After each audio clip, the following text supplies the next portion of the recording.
That's how any of this stuff works. And it will work every time with any horse, anywhere. Dennis here at Cappel Training and Shooting. We're going to recap the video on this horse was transformed by this one thing.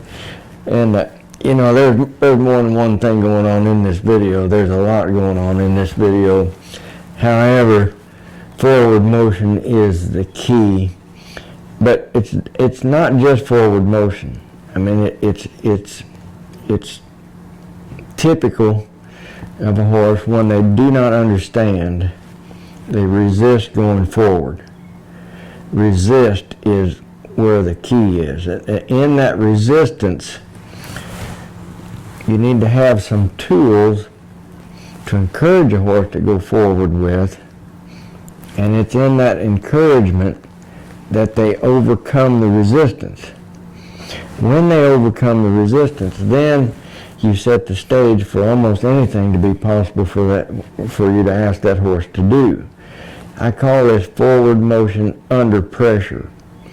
This colt, this was his first time to have a saddle on.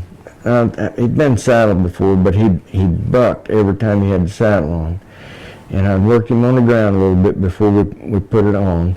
And then with the saddle on, he was more resistant than he was without the saddle on. The fact that the saddle was sitting on his back caused him to feel things when he moved, and what he was feeling, you know, he didn't understand.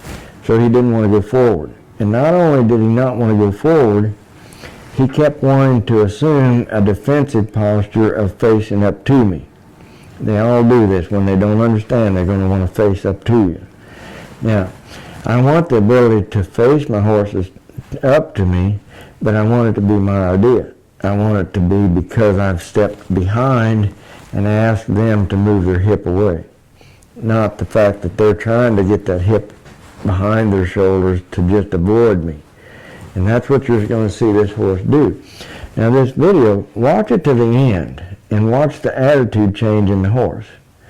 You might think when you're watching it, why are you doing so much? Why don't you just let him have a little more rope and let him walk along? That's all fine and dandy, but they don't learn anything. If we don't expose those horses to what bothers them and let them overcome what bothers them by holding them there, I'm not talking about physically holding them, but I'm talking about applying resistance back. I'm talking about setting the stage so that when I put effort right here, just behind the shoulder, it means go forward. They don't understand that at first. So they try to get away. They try to get away, and they get away by swinging their butt away and facing up. And that doesn't work for the handler. That puts the horse in the position of leadership. The horse is controlling the handler. And in this relationship between a horse and a person, there's only room but for one leader, and it cannot be the horse. If it is the horse, you just well take your halter off and go to the house and get you a golf club or something. Do something other than horses, because you're going to get hurt. It's just that simple. If you're not positioning yourself so you're the one calling the shots, and you're letting your horse waller all over you and push around on you and do things that you haven't told him to do, and you're letting him take over in the leadership role, oh boy, you're setting yourself up for trouble down the road. So watch this video closely. There's a lot going on in this video. You can learn a lot about how to get forward motion.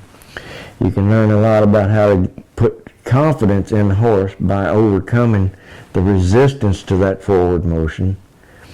You're going to see how that I'm reading this horse continually, and when this horse steps into my picture, I'm backing way off of that energy. You might think I've got too much energy in the beginning, but I've got it there for a reason. This horse overcomes it.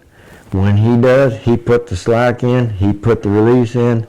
then I'm honoring that by bringing the energy way down and letting that feel comfortable to that horse. That's how any of this stuff works. And it will work every time with any horse, anywhere. And when you really grasp this concept, and I know it is the concept that is the one thing that worked in this video. It's the concept of knowing exactly what I want, setting it up so that the horse sees what I want, and then the horse chooses to do the thing that I want. The thing that I want them to do is the one thing. How we get there might look like we did 50 or 60 different things, but the concept didn't change. I don't vary from that. I hold fast that clear mental picture, set the stage for the horse to be able to feel and allow them to do my picture.